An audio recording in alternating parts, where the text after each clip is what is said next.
दोस्तों, आप सभी का आपके अपने YouTube चैनल में हार्दिक स्वागत और अभिनंदन है। आज अपन बात करेंगे पीलिया की, यानी कि जॉन्डिस।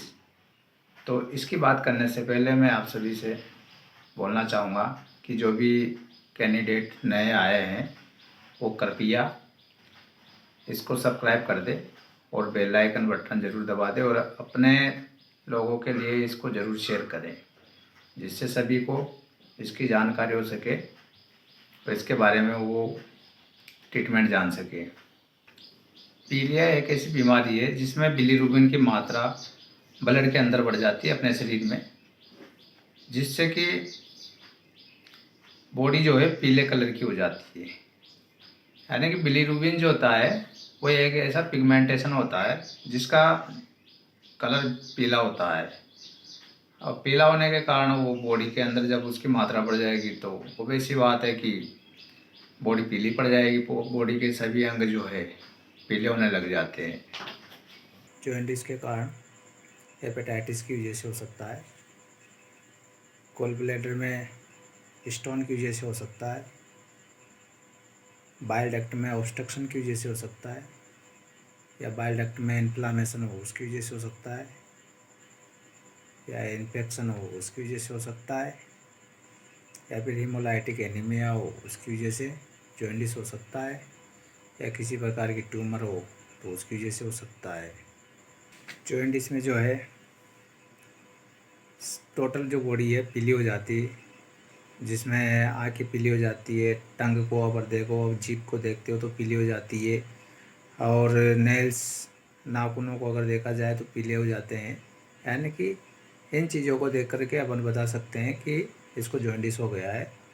उसके बाद में भूख की कमी हो जाती है, पेट में दर्द होता है, जी घबराता है, उल्टी आती है, बुखार आती है, थकान रहती है, कमजोरी आ जाती है।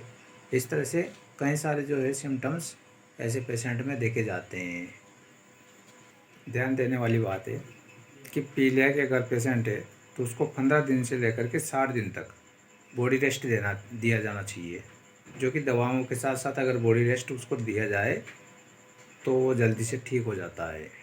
जॉन्डिस वाले पेशेंट को जो है हल्का भोजन देना चाहिए डाइट में, जो कि फैट फ्री होना चाहिए, और उसमें जो है प्रोटीन की मात्रा और कार्बोहाइड्रेट की मात्रा ज़्यादा होना चाहिए।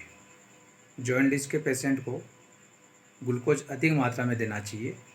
अगर वो ग्लूकोज मुंह के द्वारा टॉलरेट नहीं कर पा रहा है तो उसको राइस ट्यूब या फिर शिरा मार्ग से अत्यधिक मात्रा में ग्लूकोज देना चाहिए। जॉन्डिस पेशेंट को प्रतिदिन 2200 से 2800 किलो कैलोरी एनर्जी की डाइट देना चाहिए। जॉन्डिस वाले पेशेंट को 3 चीज़ें कभी नहीं देनी चाहिए। एक तो हेपेटोटॉक्सिक ड्रग्स, दूसरी एल्कोहल, और तीसरी सेडेटिव ड्रग्स। ये तीनों चीज़ें कभी भी नहीं देनी चाहिए। जॉन्डिस का जो है सिंपल ट्रीटमेंट है कि सिरप LIV52 सुबह शाम 2-2 चम्मच पेशेंट को देनी है। साथ में मल्टीविटामिन का इंजेक्शन, जिसमें B1, B6 और B12 वो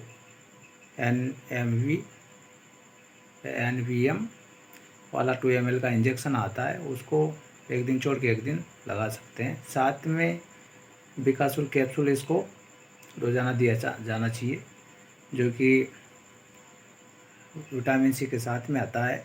और अगर उसको पेशेंट को इचिंग होती है तो कैलामाइन लोशन उसको टॉपिकली लगा सकते हैं, जहाँ जहाँ पर हो रही है वहाँ पे।